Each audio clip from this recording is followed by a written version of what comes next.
Today, we're going to talk about Grant Cardone. You've probably seen him online. He's the self-made real estate mogul and sales guru who built a massive empire, pretty much from scratch. And he's famous for his intense, no-nonsense advice that honestly flies in the face of just about everything you've ever been taught about money. So let's start with a question Cardone loves to ask. Would you rather have $1 billion or a billion friends? Now, most people, right, they jump for the cash. But according to Cardone, that's your very first mistake on the path to true wealth. It really forces you to ask, where does value actually come from?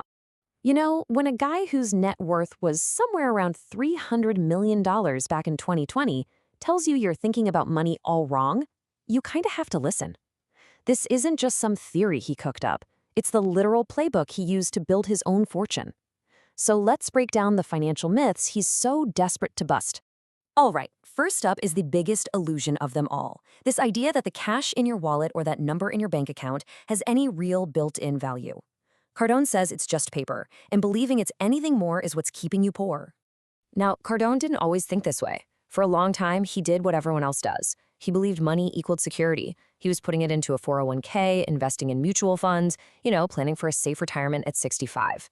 But then something clicked. He realized that money is completely worthless until it's used. Its value is only determined by what people are willing to give you for it. So the focus shouldn't be on the cash itself, but on the people who give that cash value. And this gets to a really crucial point. Money is just a social agreement. That's it. We all just agree $1 is worth $1, but that belief can, poof, vanish. Cardone always points to places like Venezuela, where at one point, the currency became so devalued it was literally worth less than toilet paper. The moment people lost faith in it, the money became just paper. And this is his core principle right here. People, and more importantly, what people pay attention to, are the real currency.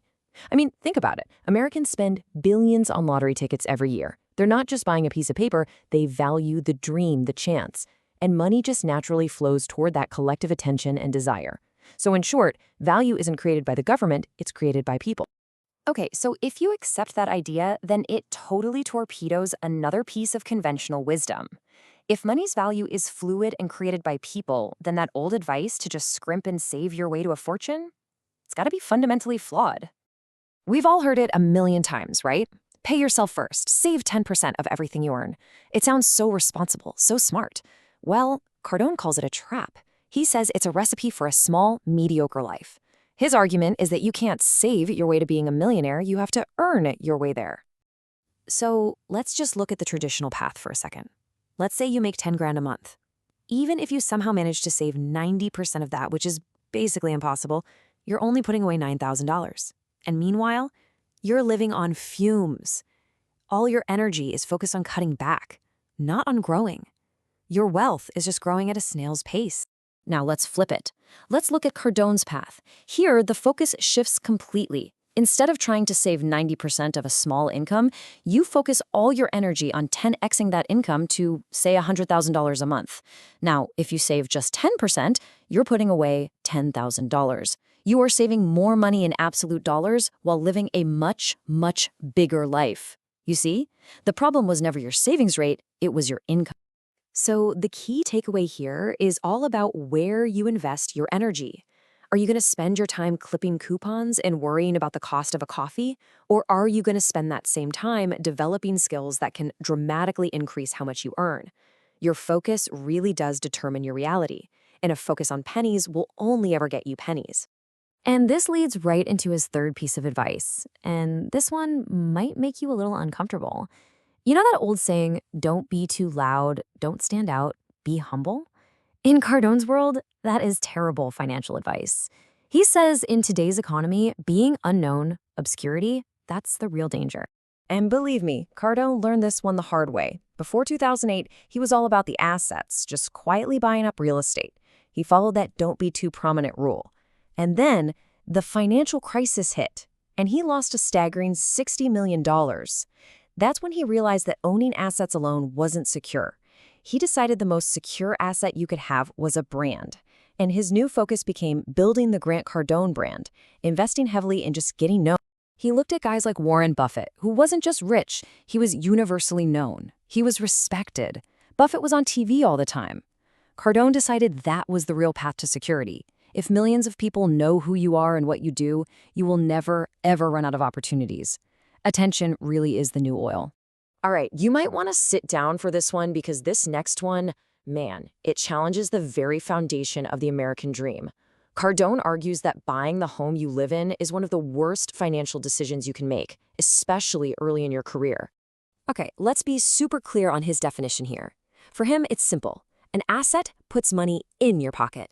A liability takes money out. And your primary residence, with its mortgage, taxes, insurance, repairs, it does nothing but suck cash out of your pocket month after month. He says it's not an investment. It's a forced savings account with a giant leaky hole on the bottom.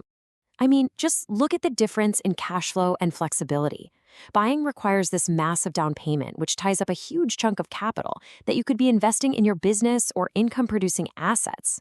It sticks you with 30 years of debt and locks you in one place. Renting, on the other hand, just needs a security deposit, you get a flexible lease, and when the water heater breaks, that's the landlord's problem, not yours. You always hear people say, oh, renting is just throwing money away. But they conveniently forget all the money you throw away as a homeowner.